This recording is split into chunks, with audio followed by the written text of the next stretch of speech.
Graduation, bukas ni teacher, nagpiprint sila. As in, sobrang tagal na. Sa 4 pa ako nandito, time check. 7:55. Good luck naman ano.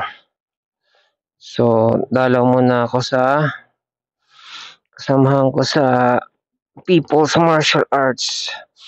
Sa PMA, may kasama kami namatay. O naman ang sakit, I don't know. Alam ko nagsusumba pa yan eh. Hindi naman kalayuan. Ako nasa Quezon City. Quezon City rin naman. Balikan ko si ma'am.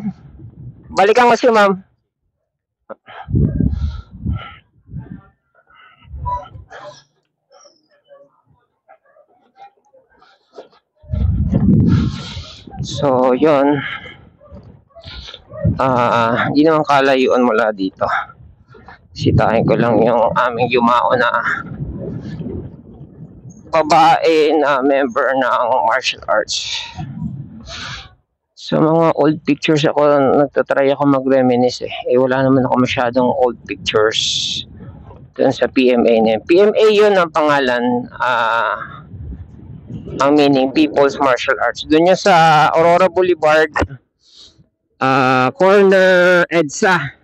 Yung ano namin, sa taas yun ng ACT Theater. Pinakatuktok sa 5th floor. Yun yung aming gym. Libre lang ang upa doon kasi yung pinaka-master namin, radio announcer. Tapos, na-deputize pa kami. Hindi yata kami na-deputize. Doon lang sa Aikido na-deputize. So, na-deputize kami, parang intelligence eh. Alam ko eh. Deputize kami. ID ko, hanapin ko. Alam ko, nakita ko yung ID niya, nakalkal ako eh. So, yan. Pero ngayon, dyan lang sa 20 Avenue sa Project 4. Sa St. Peter. Dating ano yun, Oro. Ngayon, St. Peter na nabili na ng palitan na. Or nabili na ng St. Peter kasi wala na talagang Oro eh. So, ang way dito ay kanan, tapos diretso, tapos kanan. Puro kanan pala to. Yan ang way. Hindi naman kalayuan yan. So, kanina, ilang kilometers ako kanina? Bilangin na, 10 km, 10.4. Bilangin natin mamaya, kumakailan tayo. Tapos, 80. Ang tipid ko, grabe. Pero, alam ko, umalis ako sa bahay ng 83. Yung pang 83 na yun, ampaw yun. Ampaw. Hindi yung 83 na puno, hindi. 82, tutungtong lang ng 83, parang ganon. Yeah, ampaw siya. So, sa 10 not bad kasi less than kilometers lang naman yan eh.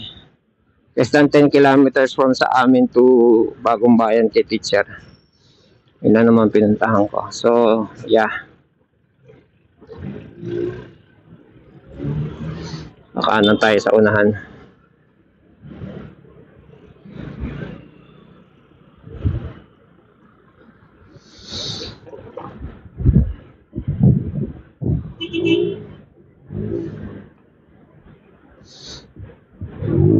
Again, huwag mapipressure sa mga bumubusina sa likod. Nangangarera. Ayaw mo sila. Pag nanalo ka ba, meron ka bang perang premyo? Naman, di ba? Usually, mga nagmamadali yan, mga naghahanap buhay yan eh. Mga malilate na, etc. Natatay na, kung ano man. O, ayaw mo sila. Very rare lang yung nagyayabangan na nangangarera. Very rare lang. Siguro mga hindi karamihan. Very rare. Yan, kanan tayo dito. Kanan dito. Ay, putek, traffic.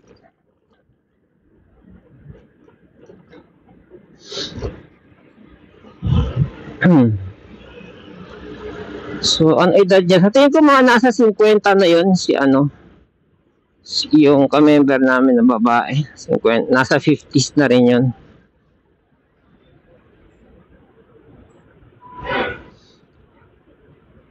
Pasok ako dyan, abutin ako ng bus na yan. Oh, gumalaw pa.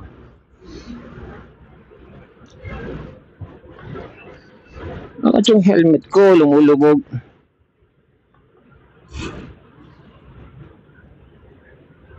Kailangan natin mag-filtering para meron tayong survival space.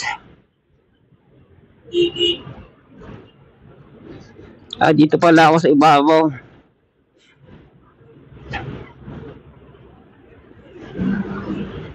Tayo. Woo!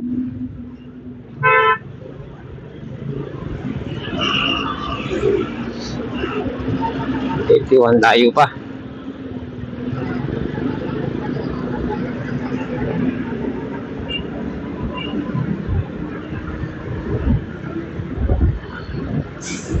So, Quezon City din. Within Quezon City rin. Sarap, di ba? Wala nang aalalahanin sa pa-charge. Hindi ka na mag-worry sa ano.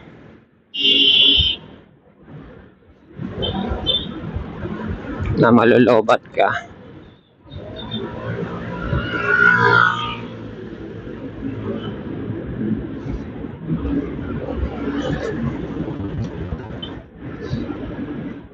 Para naririnis yung ano ko, yung preno. Sarap nito pag nalinis eh.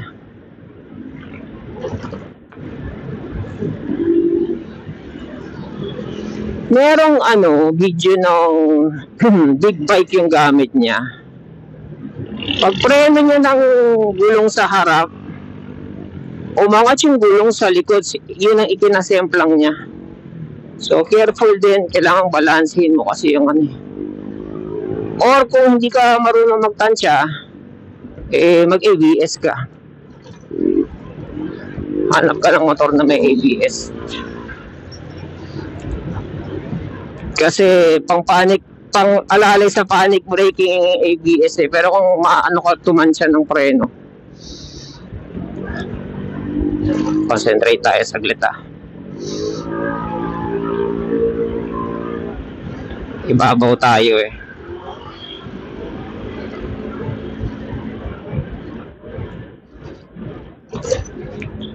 So nagpaalam na ako kay teacher sa sobrang tagal niya. Sabi ko, teacher, bisita lang ako saglit sa patay Yan, ibabaw gawing kanan. Si 20 Avenue naman yan Yun ang sarap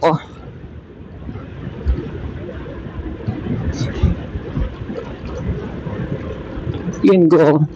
Kaya lang walang countdown. Huwag niyo akong papatayan sa gitna Papatayin ko kayo. Walang countdown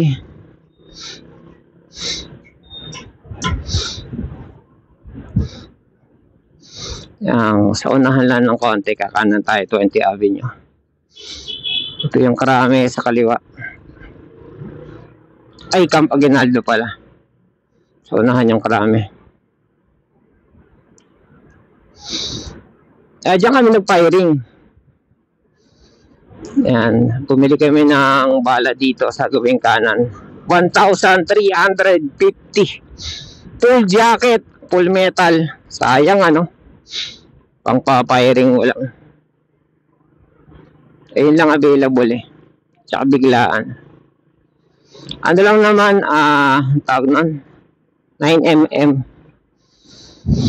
Tapos yung magiting na katrabaho ni Bayaw. Bayaw ko ba yun? Bilas ko. Bilas matawag doon. Parehas kayong Bayaw.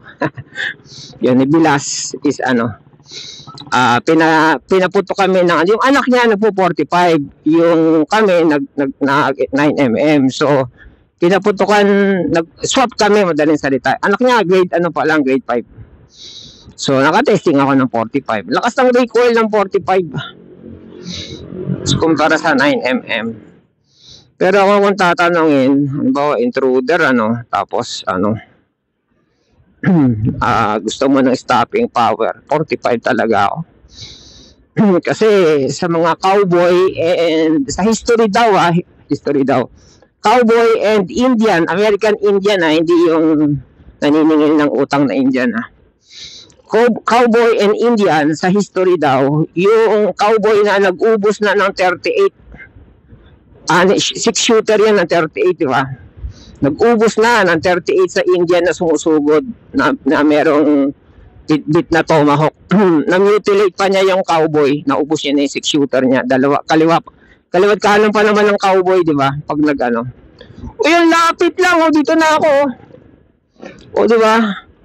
Yung ba rin yung kinakwento ko na dati kong sa pag may-ari ng utol ko na parang hardware, ganyan. Dito yan sa kaliwa dati dyan. Pero ngayon, lumipat na sila. Ngayon, isa na siyang bus station. Yan, dito sa kaliwa. Yan, pero lumipat sila sa number 69. Number 69, Stanford. Ay, naabot ako ng stop. Number 69, Stanford. Ay, Stanford, ano pala? Yale, number 69, Yale Corner, Columbia. Yan. Doon na lumipat yung kanyang warehouse.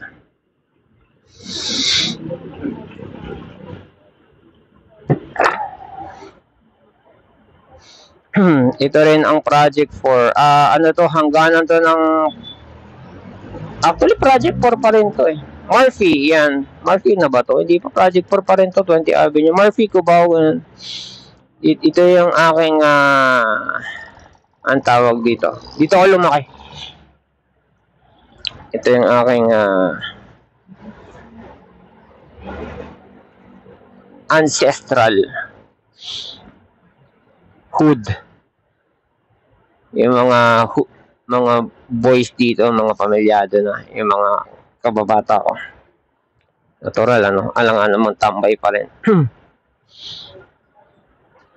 Ay, ang ganda ng forma niya, oh. Boom! O, di ba? Left turn.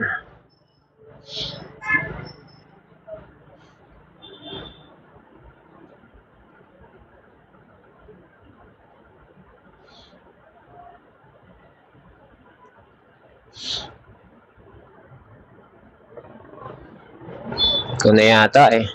Parang guna. Guna ba? Hindi. May left turn pa eh. Sa kabila. Alam ko sabay ang nito.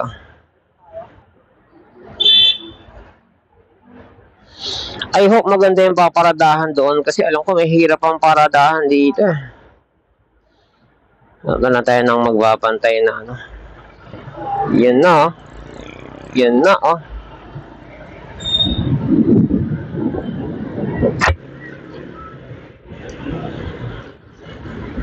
Dito lang yan somewhere dito.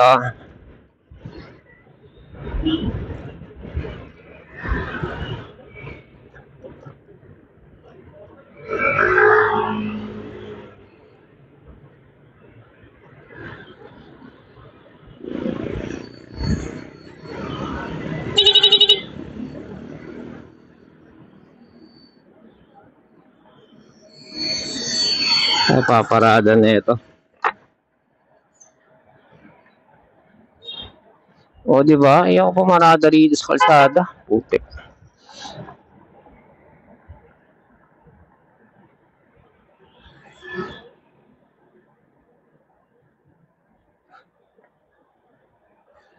Kung may basurahan dyan, hindi yan magtatagal.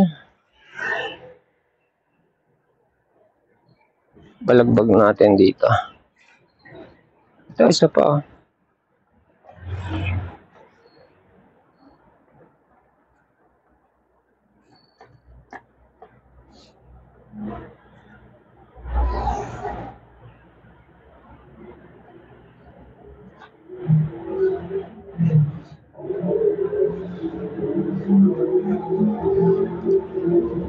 Hindi ko nga nabuksan yung putik.